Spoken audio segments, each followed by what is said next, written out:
He vowed to succeed where other presidents failed. And he did, despite extreme opposition. Hell no, you can't! And an angry national battle, which ended in the Supreme Court upholding his policy.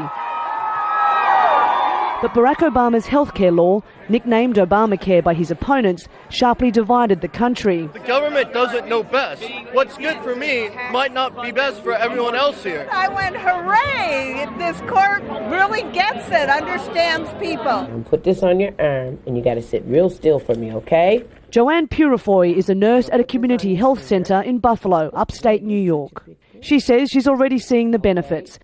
Do you need to talk with one of our social workers? Yes. Her elderly patients no longer have to make terrible choices. It's hard to order medications for a patient, and they can't afford to buy it.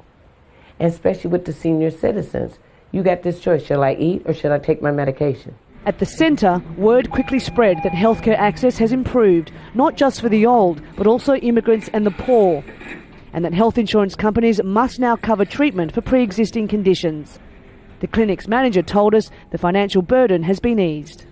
Before President Obama's healthcare plan, this clinic was forced to write off about a third of its bills because patients couldn't afford to pay up.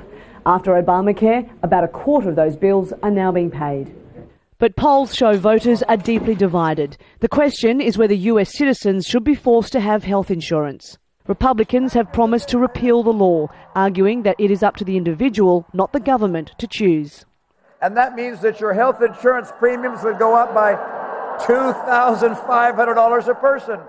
It puts the government and the doctor's office with you.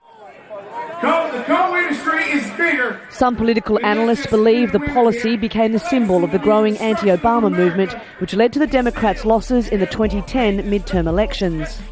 They say the current administration simply failed to win an argument, which to some seems like common sense. If our house burns down, we understand that our neighbors who are in our insurance plan are going to contribute to rebuild our house.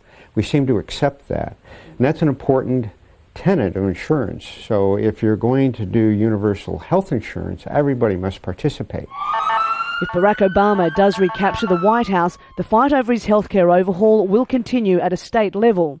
He'll soon find out whether his vision for universal healthcare becomes one of the hallmarks of his leadership or a major reason he became a one-term president. Kath Turner, Al Jazeera.